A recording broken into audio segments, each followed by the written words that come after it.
Hello again and welcome back to You Are My Borough with myself, Dom Shaw and Scott Wilson, both of the Northern Echo. We're looking back. It's a fair few days on now, but it's still absolutely worth talking about that win at Leicester at the weekend. And we'll preview this weekend's visit of Plymouth. How are you doing, Scott? I'm all right, Dom. Yeah, you had a good week? All sound, yeah, all sound. And looking back to that Leicester game, was it the most surprise yet obvious Borough result in a fair old time? Well, to be fair, I think you half tipped it in the preview blog. Not really putting your cards on the line, but in the I'll take that. kind I wasn't going to take credit myself, but if you're saying typical Borough to do this, and in yeah, I mean, listen, we've known all season that Borough have that type of performance in them, don't we? You know, they've turned it on in some big games against some big teams. Clearly, you know, the cup competitions being the standout, but even in the league. So it wasn't a complete surprise from that point of view. But I think what was most impressive was the players that were out again. And that's a theme that we've been going through all season and we'll probably come back to later on here. The absences, what that meant that Michael Carrick felt he had to do to his team then in terms of a pretty radical shake-up that we don't normally see from him. But the fact that then the players on the pitch delivered what he wanted them to so well against, you know, let's be honest, the team that is still almost certainly going to win the title, they're going to go up. Brilliant, you know, absolutely brilliant. A massive tick in the box for, as I say, the players that were on the pitch and for Carrick himself. A great day out for the Borough fans that went down there. The only disappointment is that 3 days later, West Brom and Hull both win, and we're back to 10 points off the playoffs, and it still feels like it's an awfully long way away. And in some ways, that's a shame because it would have been nice if that result on Saturday had taken Borough into this Saturday to potentially get them in a position where they could maybe get to within, say, 3 points of the playoffs, and then suddenly you're right back in it. It still feels at the minute like Borough are going to need an utterly incredible run to get back in there, but you know, what a result to kind of show what they're still capable of. You mentioned typical Borough there. 2 points from four games against the bottom three and 6 points from 2 games against champions-elect Leicester. That sums it up. But we've talked a lot this year about how Borough are raising themselves against the better teams in the league. Well, either raising themselves or they're just better suited to playing against the better teams in the league. Might well be the latter because you look at Rotherham and basically just that.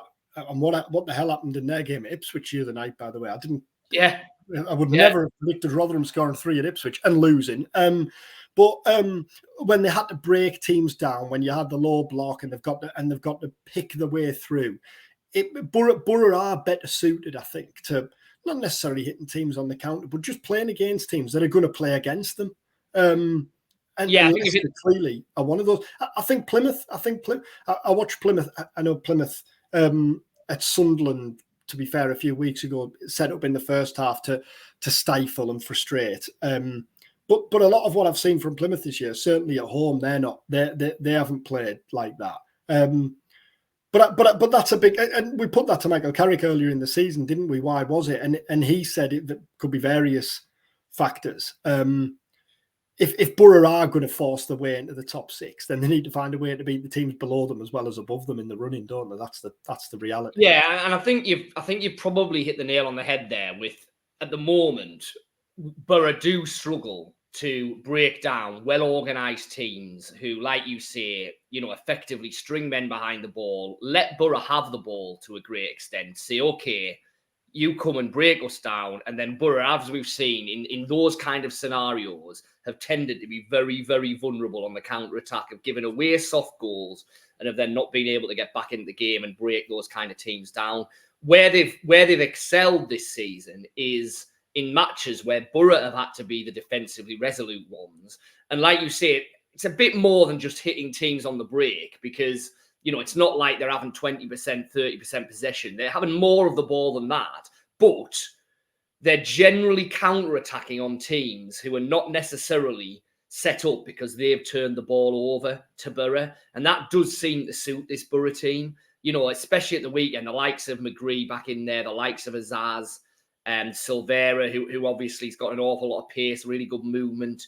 That seems to suit Boro better than having a load of possession and having to, unpick tightly knit defences by either threading balls through and that's probably where, and again, we're kind of going around in circles here, but that's probably where the lack of a number 9 comes into it, because in those kind of games, what you sometimes need is the ability just to throw the ball in to a centre forward who, even if he's not going to score off it, will pull defenders away and potentially create pockets of space for other people to exploit. And that's what Boro haven't really had in those kind of games this season. I think it goes back to what we were saying last week as well. You said there about West Brom and Hull winning in midweek, which obviously opened the gap again at the top 6. But last week we were talking about, weren't we, how even if Boro don't make the top 6, how they finish the season, results between now and the end of the season can dictate the mood going into the summer and dictate the momentum at the start of next season. And as we said last week, it's far too early for the season to flatline, really. You'd have gone into that Plymouth game this weekend if Boro had lost to Leicester last weekend on the back of 4 damaging results, and the whole place would have been very flat, wouldn't it? That Leicester win just gives everyone a lift, regardless of what others do, and regardless of what the gap is to the top 6. Yeah, absolutely. And like I say, it's a reminder of what this Boro team is capable of. And I do think we have to say, this season would almost certainly have been different had Boro not had the crippling injuries that have just not gone away and are still there. And I know in some ways that's a get out. All teams have injuries. You look right across football at the minute, and it seems like teams are being ravaged by injuries more than ever before, whether that's the intensity of the game, whether that's the increased kind of workload that players are being put under, whatever it is, it's pretty undeniable, or it certainly feels like there's more injuries than ever, and Boro have undoubtedly been hit by that. And like you say, the more performances there are like this, the more it does make you think, well, I tell you what, next season, if we have got Hackney back in there, if we have got Smith back at right back, if you forget just the list of players who haven't been around all season effectively. If there's a striker that comes in the summer to lead the line, if Lath is back fit and able to show what he's capable of, etc., then it does show that, as we've been kind of saying, there is a core of a squad now here that should be able to be built upon in the summer. We keep on saying it, there shouldn't be a need for wholesale change this summer. It should be a case of cherry picking to improve the key areas of the squad that are obviously in need of improvement and have been pretty much all the season. So if nothing else, I think Saturday is a reminder of what this Boro squad is capable of. And like you say, hopefully there'll be more reminders of that between now and the end of the season. And if we talk about what certain individuals are capable of, Finn Azaz, I don't think it was a disappointing start by any means. I think it was just clear that he was still getting to grips with those around him and the way Boro play and gaining that understanding at a time when Boro's forward line was in complete flux, wasn't it, really? It was a different, a new look, makeshift forward line every week, really. He scored 2 in 2 now. The Preston goal was obviously excellent, and then he gets the goal at Leicester. And Sammy Silvera as well, who kind of how do we assess Silvera's first season at Boro? Because he's been kind of something of a fringe player, more a substitute than a starter, and yet from 9 starts, 25 championship appearances in total, but from 9 starts, he's got 4 goals and 2 assists.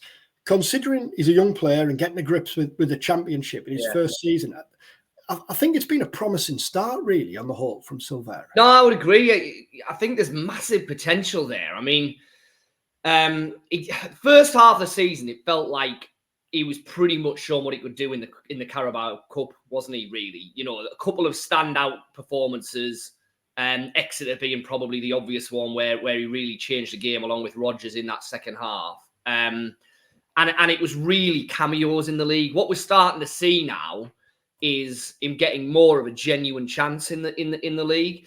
And obviously it was interesting to see him, pretty much playing through the middle at the weekend. And that's another string to his bow now, going back to the point we started this vid with, asking him to do that job in a home game against a Rotherham, say, who are going to put a load of men behind the ball, a big, a physical, that's a completely different ask to effectively leading the line away from home against Leicester, where most of your attacking is going to be done on the break, trying to dart in behind their defence. So it's going to be horses for courses a little bit with him as to when he plays and where he plays across that kind of front three, if you like.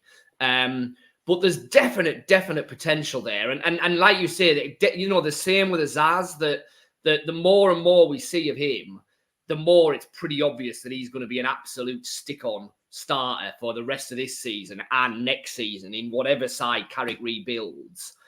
It increasingly looks like Azaz is going to play a pretty important role within that. The obvious negative from Saturday's game at Leicester was Carrick's admission about Hayden Hackney and Johnny Howson, who both missed the game.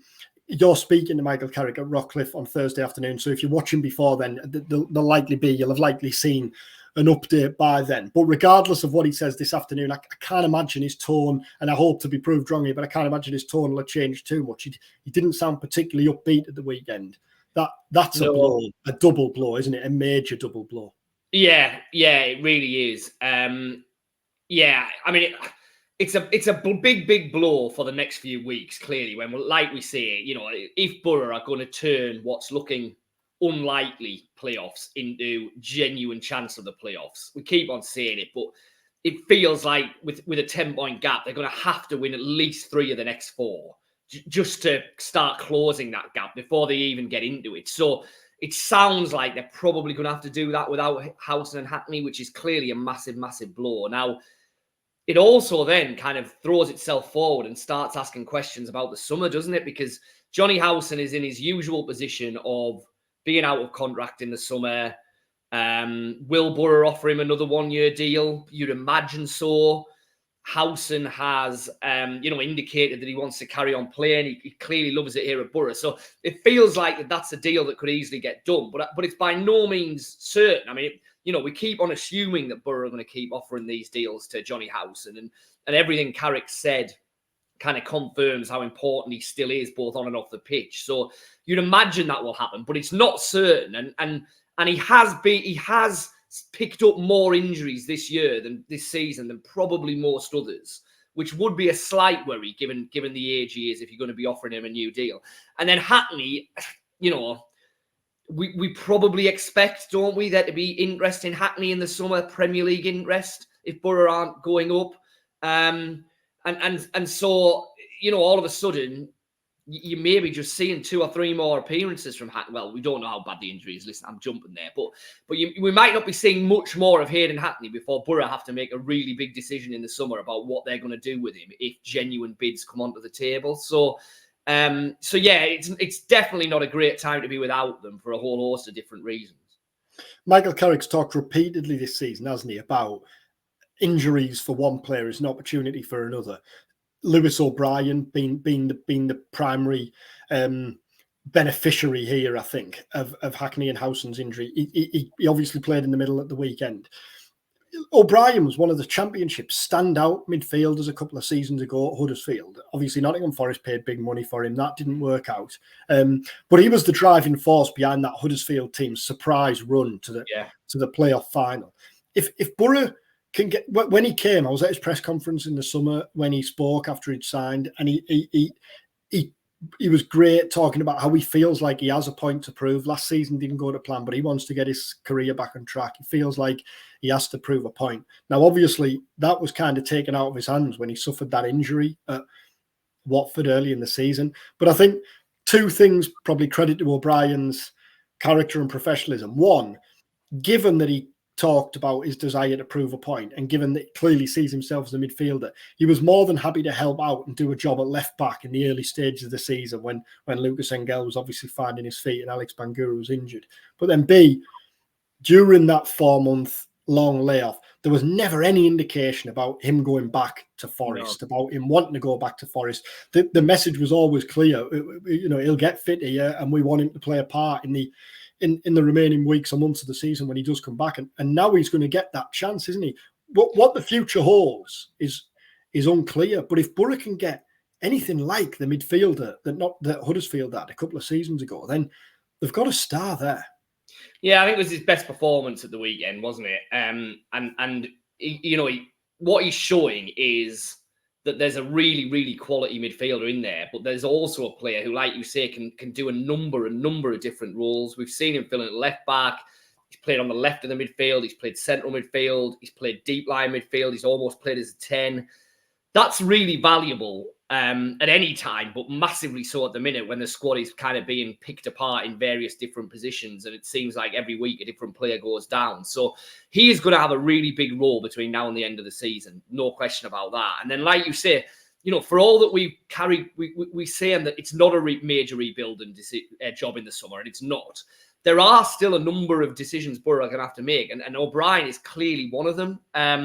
You would imagine that assuming Forest stay up, he probably doesn't have a long-term future there. So, are Boro going to commit whatever it takes to get him? I would imagine, I think there's pretty much no doubt that his wages at Forest as a Premier League club will be higher than what Boro would ideally want to pay. So that would be an issue that would need resolving straight away. Then there'd be the issue of a transfer fee. But O'Brien's clearly enjoyed his time here at Boro. He was clearly willing to stay with them and get himself back to fitness and do the work and all of that kind of stuff. So potentially, I would imagine there is a deal to be done there in the summer if Boro wanted to go down that avenue. And clearly, the more performances like last weekend that O'Brien puts in, the more Carrick will be banging on Kieran Scott's door saying, look, I think we should be really moving heaven and earth to get this lad because, I think he could be massive for us. Because Carrick talks a lot, doesn't he, about having the right characters. And it's clear that O'Brien is one of those. If he was going to join on a permanent deal, there's obviously no settling in period. It's just the continuity of last season. We'll see how that one plays out as the season progresses. Plymouth then this weekend. First things first, do you expect Carrick to stay with the same setup? No, I'd be surprised if it was 5 at the back again. I get the impression that was A, to match kind of what Leicester generally do in their wide attacking positions, and B, the fact that you're away to the league leaders and your options in various parts of the field are restricted. Clearly, a little bit's going to depend on who is actually available. But I'd be surprised if it was 5 at the back for a home game against Plymouth. That doesn't really smack of what Carrick wants his side to be like at the Riverside in general. So I think we'll go back to a more, if you like, normal formation. It'd be interesting to see if that's Silvera through the middle again, because, assuming there's no Coburn or Latalath. Now, the suggestion was Latalath was getting a little bit nearer. So again, we're speaking here before we speak to Michael Carrick, so it might well be that there's a definitive answer there, one way or the other. But I wouldn't rule out Latalath potentially being available, although, like I say, by the time you watch this, it might well have been ruled out. If there's no Coburn or Latalath, then it's an interesting one, because Greenwood through the middle hasn't really worked. Force, again, Carrick just does not seem to want to go there. He's had innumerable opportunities to play Force as the 9.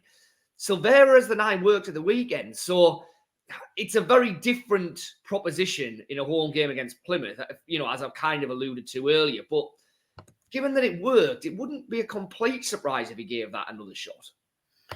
Plymouth, I think, are winless in the last 4 in the Championship, but they'd had a good stretch before that when Leicester came in to replace Stephen Schumacher. And in Morgan Whittaker, they've got one of the best Championship players. I was at the game at Sunderland at the Stadium of Light a few weeks back, and the through ball he played for what was Plymouth's opening goal was quite something. It goes without saying that he's the one Boro are going to have to keep under wraps. And without Howson there, it's going to lie on Barlasser or O'Brien, really, just to keep track of things there, isn't it? And keep a close eye on him and not let him pull the strings like you'd like to. Yeah. I mean, he's undoubtedly their star. And obviously, was doing it in tandem with Azaz to a degree in the first half of the season. So it'll be a big afternoon for Finn Azaz going up against, his former club and a club that kind of was the making of him, really, in terms of showing and giving him the platform to show what he could do, obviously, when he was on loan there from Villa. So, big afternoon for him. But yeah, in the opposition ranks, it feels like that Whittaker is not quite the be-all and end-all with Plymouth, but he's probably as important to them as Jack Clarke is to Sunderland. And as the kind of derby game showed, if you stop Jack Clarke, to a large extent you stop Sunderland. Well, I think if you stop Morgan Whittaker, then to a large extent you stop Plymouth. So that'll be the key challenge for Boro defensively at the weekend. But I think the game will be won or lost by whether Boro are able to turn what will almost certainly be a large amount of possession and a fair amount of territory into genuine chances that they can convert. Because, as we've kept on saying, against the sides in the bottom half of the table, that's been the problem this season. They just haven't scored enough goals against those sides. Can Boro do that this weekend? And lots of ifs here, obviously, but you mentioned there at the start that the gap now between Boro and the top six after the wins for Hull and West Brom at the weekend. But Plymouth this weekend, then Stoke away, who are faltering, and let's be honest, they're in a relegation battle at the bottom of the Championship. And clearly the challenge for Boro all season has been consistency and stringing together wins. If Boro can build on Leicester with a couple of wins there, with 6 points against Plymouth and Stoke, and I'm smarting myself here because I'm conscious of what we were saying before those Bristol City and Preston games when we were eyeing up at least 6 points. But then that Norwich game, that home game against Norwich, will have a feel to it, won't it? Yeah. I mean, you've got to remember that Boro do have a game in hand against pretty much all the sides above them. It's that Birmingham game, isn't it, that's been slotted in the middle of March. Now, games in hand aren't necessarily worth as much as they sometimes feel at this stage of the season because, it's the classic. You'd rather have the points. And I agree with that, yeah. But the fact still remains that, like you say, there is an extra game there.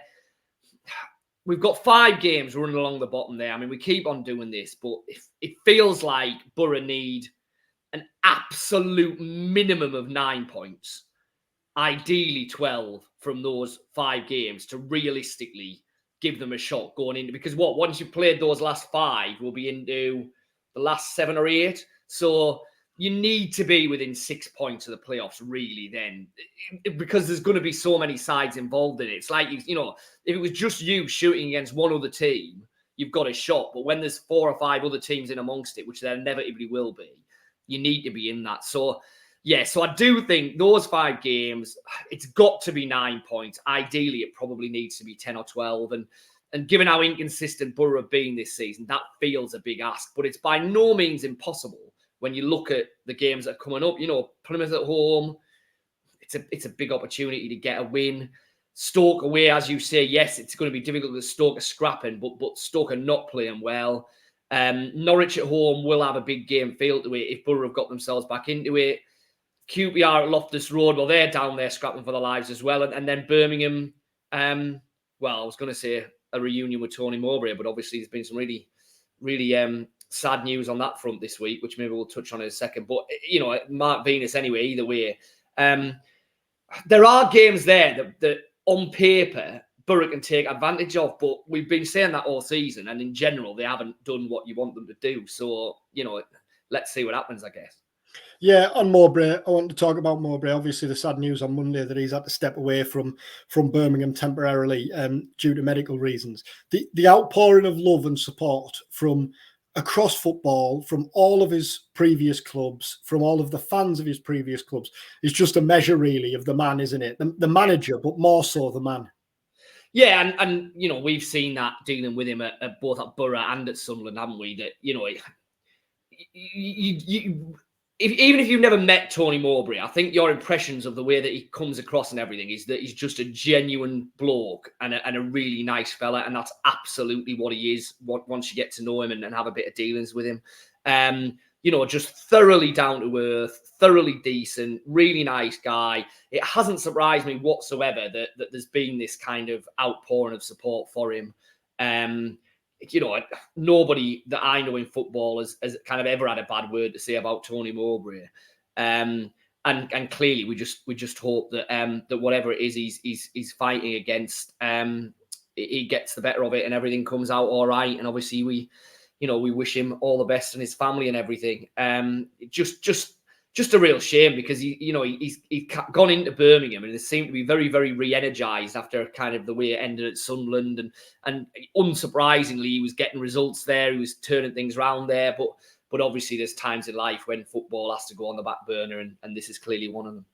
Yeah, they loved him at Birmingham. A few weeks back, I was talking to a guy from down there who's covered Birmingham for years and years, and he'd rang me about something else, just to catch up about something else. And I said to him, I was Tony, and he said, I'm a bloke in my mid-50s, and I've got a man crush. Said, yeah, just everything he says, he's got us eating out the palm of his hand.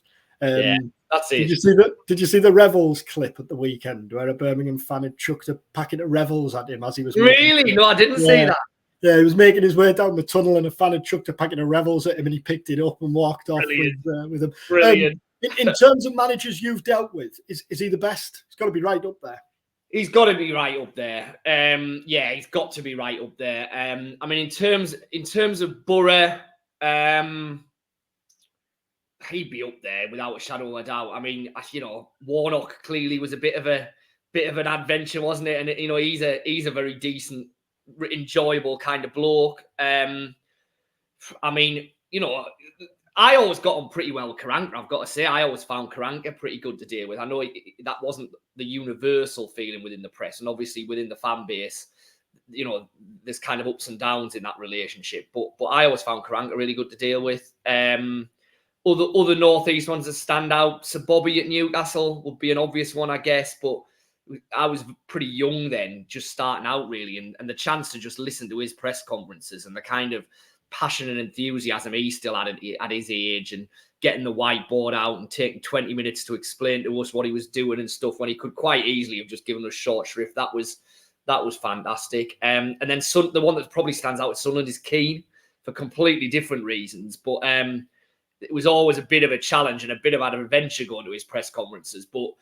it was always entertaining. And for all that he has this reputation, I always found him pretty fair, to be honest. He would snap back at you, but he would quite willingly let you have a go back at him and have a bit of a ding-dong about it, So yeah, but in terms of Boro, yeah, Mowbray would have to be right up there.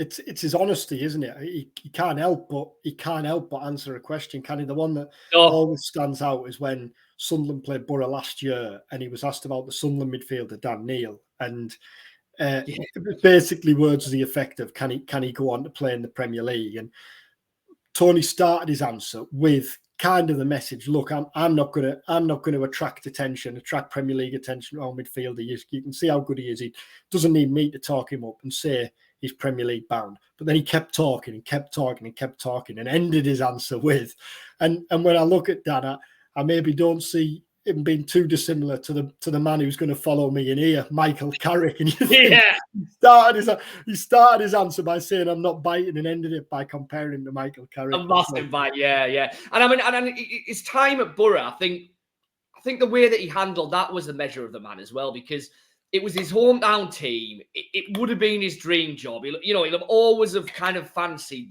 taking on Boro. He obviously had the massive relationship with the fans. And, it didn't work, but it didn't work really because he was dealt such a difficult hand. It was a time of cost cutting. The big names and the big wages were going out of the club. He was tasked with bringing through a new generation, if you like, which further down the line, time showed that he did so well at. Now, he's a guy who likes working with young players, don't get me wrong, but I think a little bit of him would still have felt like, do you know what? This was my one shot at Boro, and I've never really been given a real crack at it. But he's never come out and said that, has he? He's talked around it, but he's never said, I got a dud hand at Boro. What was I meant to do there? And I think at the time that will have hurt him a bit. Now, there's a lot of water gone under the bridge now. He's been here, there, and everywhere. He's done all sorts. But I think at that time he would have been stung by that. But partly because I think he didn't want to sour what he had with the club, and partly just because of the guy that he is. He didn't ever kind of come out and bang that drum. And I think that's the measure of him as well.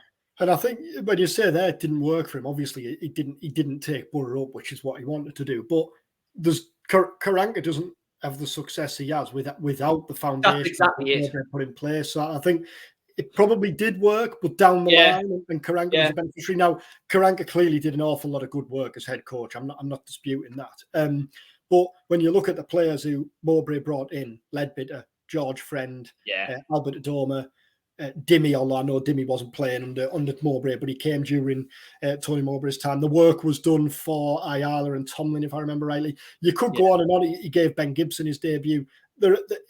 He put the foundations in place for the success. Yeah, he absolutely did. And like I said, the shame really is that he never really got the opportunity to get the credit for that he deserved. And I think Boro fans now, like you say, looking back, would undoubtedly say that. That an awful lot of what he did paved the way for all of that. But at the time, he probably didn't get the credit for that because the results just weren't quite there. And just finally on Mowbray, I think the other thing that's always struck me is managers always talk about wanting to leave the club in a better place than when they arrived. And yet the reality is most managers have to look after themselves and look after the here and now. And yet when you look back at all the clubs Mowbray has been at, he has left them in a better place. He has left them in a position to kick on.